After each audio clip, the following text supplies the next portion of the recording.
Nne biko gwa anyị ihe bụ afa gị. Afa m bụ Ifemba. Ọkụ ịbụ onye obodo a? Abụ m onye Anambra steeti. Anyị bịara ebe a wee fụ na nọọsụ ọgụnwa bụ nwaanyị n'ebe a. Fụkwa na n'ọgụnwa nyere tipa wee bịa. Asị ka anyị mata ihe bụ ebumnobi gị iji wee chechaa ọtọ ọrụ aka niile enwere n'ala Naịjirịa. Wee bụrụ na ịnya tipa ka ị disaidịrị ime. Nna o, laịfụ a ifuru ya abụ onye na wee ya o. Eziokwu ụmụ nwaanyị, ụfọdụ na-akwa akwa, ụfọdụ na-eme isi. Mana ọ nwekwa ndị ụmụ nwaanyị ndị mfu na-arụ mekaniki. So ihe a ọ determination nke ị disaidịrị iswishi onwe gị. Ị na-anya ya afụ n'obodo anyị na ike gwụrụ. So instead ị eje ịnọma ọ ka mma na ị disaidịrị onwe gị nke ị eme. Ihe amaghị 5 years experience in driving tipe ọ bụghị ihe taa. So ọ gbasikwa mmegharị ka ọ dị ka asị na ọta ka na afụ m izi. O togokwa m n'ọrụ ahụ. Ifugo etan. Ifugo etan. Ihe ọzọ achọkwa ka anyị jụọ gị bụ kedu ndụmọdụ ị na-enye ụmụ nwaanyị ndị ọzọ ndị a na-eche ka enye ha na-achọ na nọọ nwoke eji na-enye ha na-akwụgharị n'iro na onweghị na-eche na ọ bụ na enyi nwoke ha enye ha onweghị ihe ha ga-ebu. Dịka ka m gwa before a sị na life enwe fọrọ bụ onye na wee ya.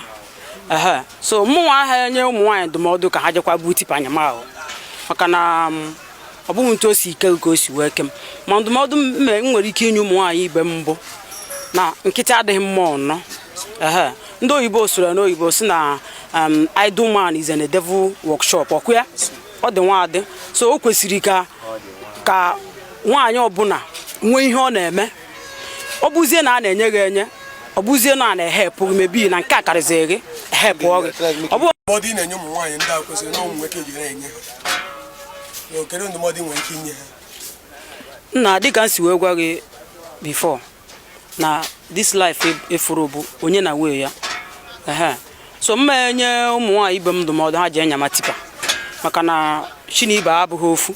Mana ndụmọdụ nwere ike inye ụmụ nwaanyị ibe m mbụ na nkịtị adịghị mma ọnọ.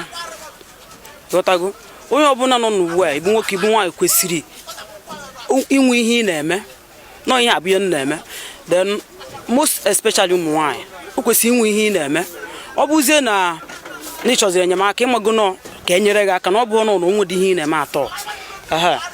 So ndị oyibo soro n'oyibo si that an idle man is a devil workshop. Not only man or even idle woman or devil workshop ka ọ bụ. So o kwesịrị ibutụrụ ụtọ nwe ihe ị na-eme 5 naira si apụta gị aka. So that is it. Onwe kpọrọ biko ọ bụrụ na mmadụ ka ịgbatara ya aja ma ọ bụ okwute ka ego ga-esi ga-enweta uru. Ọkpọ m na ekwentị nne kpọọ m na 00 3922 8165. Ọzọ maka ndị anọ ya ka ha were 00 3922 8165. So ọkpọ ha na ya nọmba nweta ebe ọ bụla ọ kpọrọ gị oke para na-eche. Yes, as far as ọ bụ Anambra State ọ mgbe price orure.